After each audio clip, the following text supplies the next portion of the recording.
Have you ever noticed something very strange?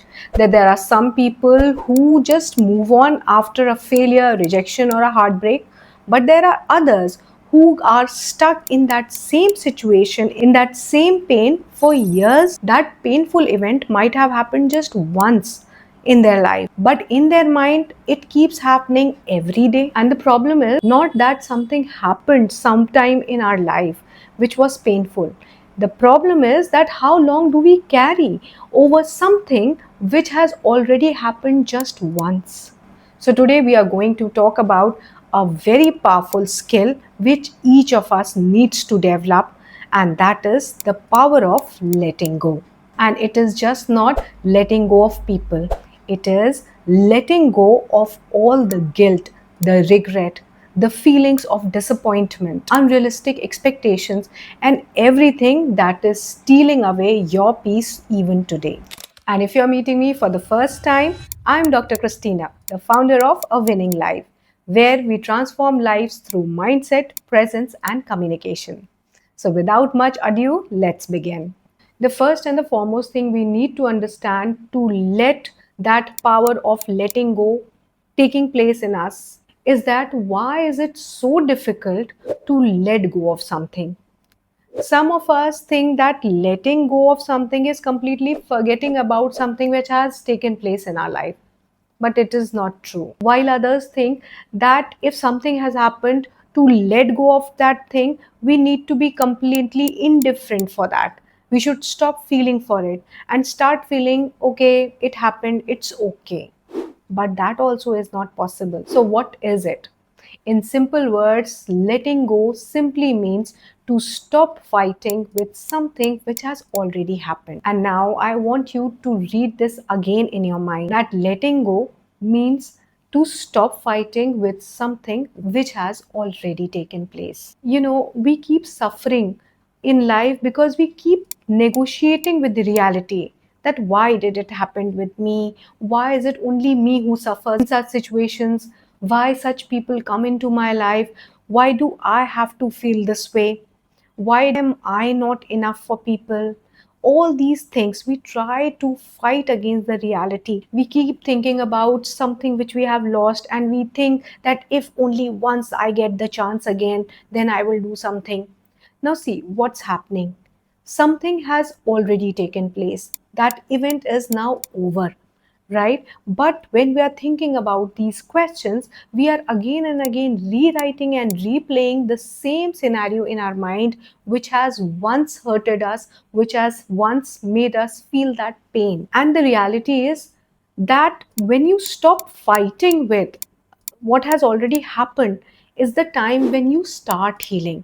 Healing actually starts when you stop arguing with something which has already taken place. Now, just imagine this, that you are having a backpack, okay? It is there on your shoulders, and once something bad happened to you, you put a brick, other brick of, you say, rejection.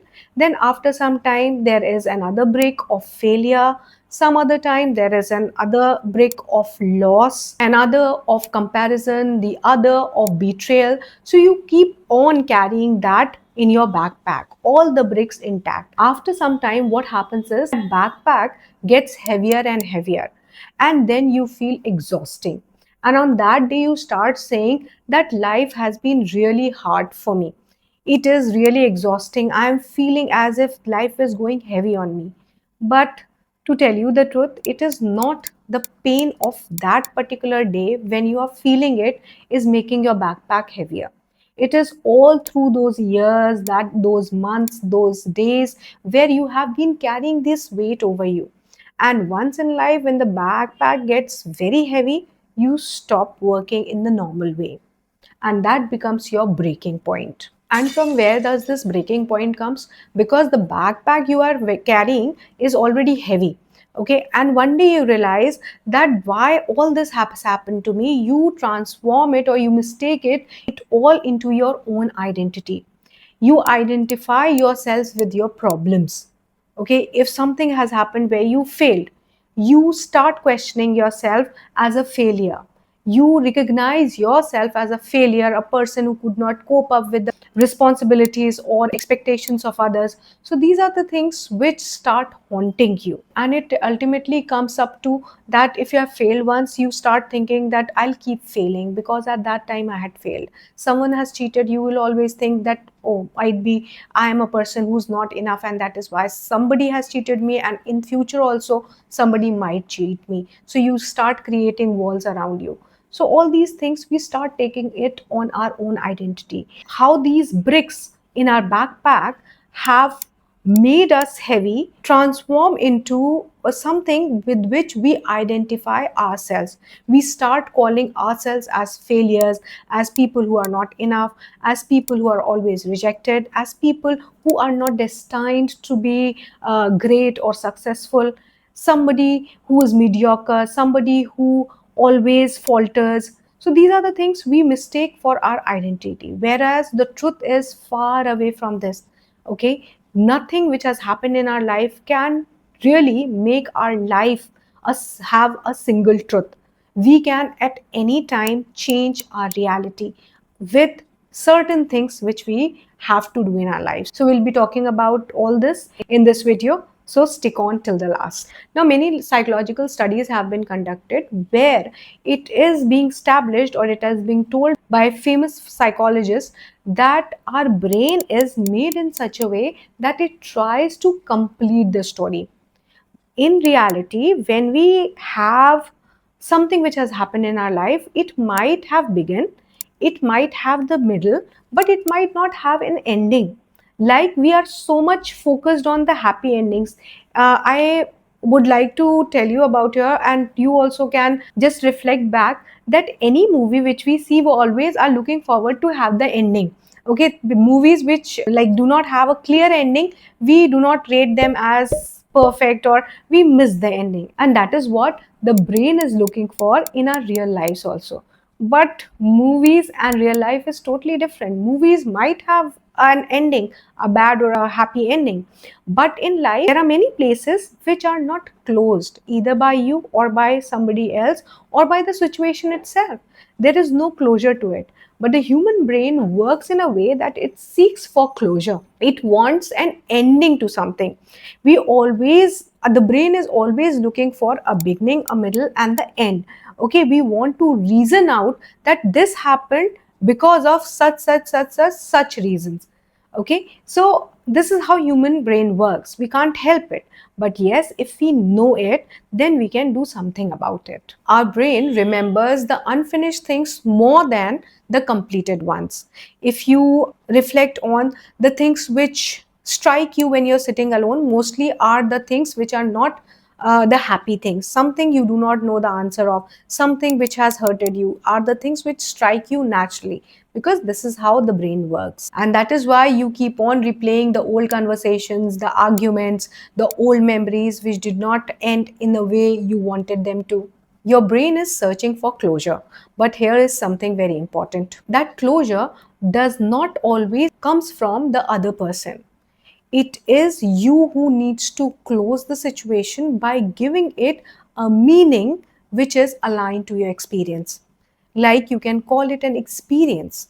Okay, instead of making it an story, you can just call it an experience. You can yourself give it a meaningful closure. It need not or it might not come from somebody else, because you may not get an apology for something you were expecting an apology from somebody, right? Or you may not have the explanation which you needed or which you hoped for, that the other person is going to explain you on something.